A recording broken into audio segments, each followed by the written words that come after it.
Thank you, Congressman Scott. Truly, I refer to myself as a nerd, which is okay because the nerds usually win in the end, who loves history.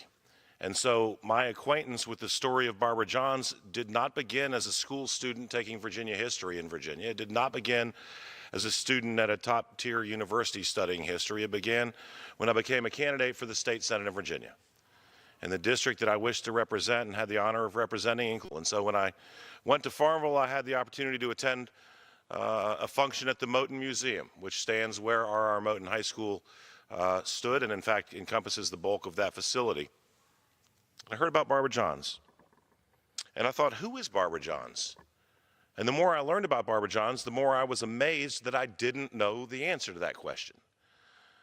When we put in a bill to commemorate April 23rd, the day that this courageous, and I would stress without ceasing, 16-year-old student, right? When I was 16 years old, I think I was more concerned with the zit on my nose and whether I could get a homecoming date than whether I was going to change the world.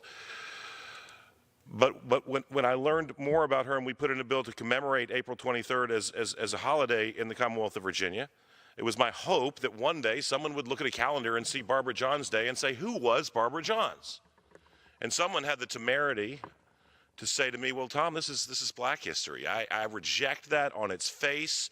This is not black history or brown history or white history. It's American history, and it's red, white, and blue.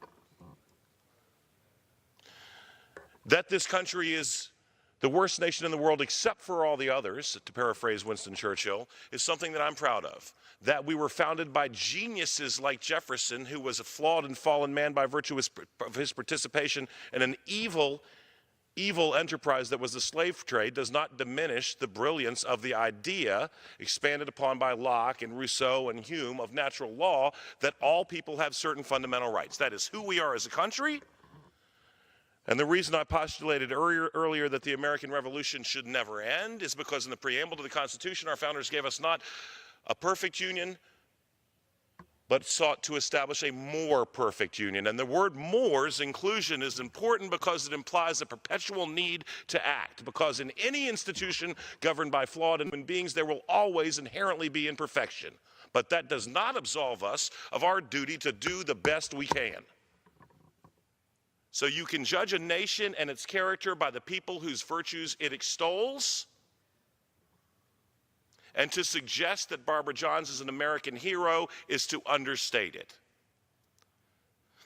Again, a revolution to cast off a tyrannical crown, followed decades and decades later by a civil war to abolish a horrific, horrific activity, followed by a fight for generations to ensure suffrage to an entire sex, followed 30-some years later by a young girl with the courage to stand up and assert that justice should be equal for all, and it transcends even educational opportunity, inarguably. So I hold in high regard foundational heroes like Patrick Henry, and I've spoken from this spot on this floor before and talked about his speech. I know not what course others may take, but as for me, give me liberty or give me death. But my favorite Patrick Henryism was when, on speaking on separating from the crown, someone from the back of the room shouted, treason, and Henry said, if this be treason, make the most of it. A willingness to stand and fight and die because something was the right thing to do. Now let's skip forward to a 16-year-old girl in the segregated South. She undoubtedly had the fortune of a strong family. I've had the honor of speaking on multiple occasions with her sister and an amazing uncle in Vernon Johns, a pastor first educated at Virginia Theological Seminary and then at Oberlin and I believe University of Chicago. But Vernon Johns studied what? The classics and natural law, the Jeffersonian ideas that liberty was inherently a gift to humans, not from a government, but to be protected thereby. And so I like to imagine and presume it's true because I asked Joan Johns, with whom I spoke last, if they ever discussed these sorts of things with their Uncle Vernon, and she said, of course, that someone had to stand up and assert these God-given rights in a land where they weren't protected by the government in accordance to its responsibility. Who did that? A 16-year-old young woman.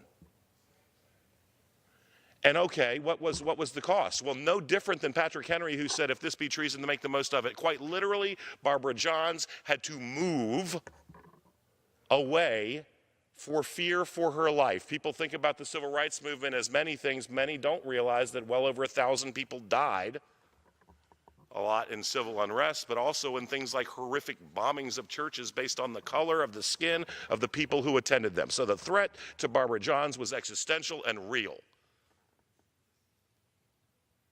But in the face of that threat, she stood and she led.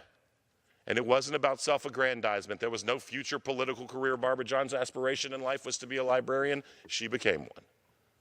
But when her moment came, she led. And she led not to take from anyone, but to give to everyone what is inherently their right and should be cherished and protected by government.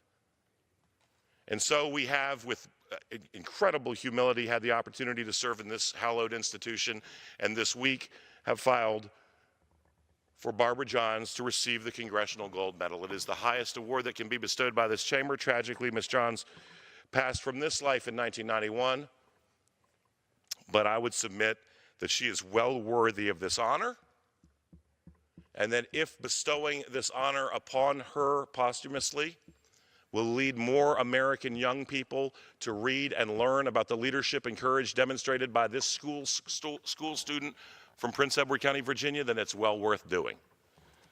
I in no way, shape, or form mean to make light, but if Bob Hope and Roberto Clemente and John Wayne and Arnold Palmer and Dr. Muhammad Yunus and Louis L'Amour can receive the Congressional Gold Medal, then by gosh, Barbara Rose Johns Powell deserves it. And this is a story that should be told. And it's not a political story, it's an American story. And it's not a black or white story, it's an American story. And it's not a story about a powerful woman, it's a story about a powerful human being. We, collectively, are great because individuals have been allowed and encouraged and supported and uplifted and extolled for doing great things. And it is ridiculous that I should have studied Virginia history, American history, and then majored in history at college, grown up less than 100 miles away from where this young woman did this amazing thing, and have never heard her name. So today, I genuinely and sincerely thank my colleague, and I hope that somebody at home somewhere is Google searching Barbara Rose Johns, because hers is an amazing story. And we stand on the shoulder of such giants. It's overdue that she be recognized for her contribution to our American family. Mr. Speaker, I would yield the balance of my time.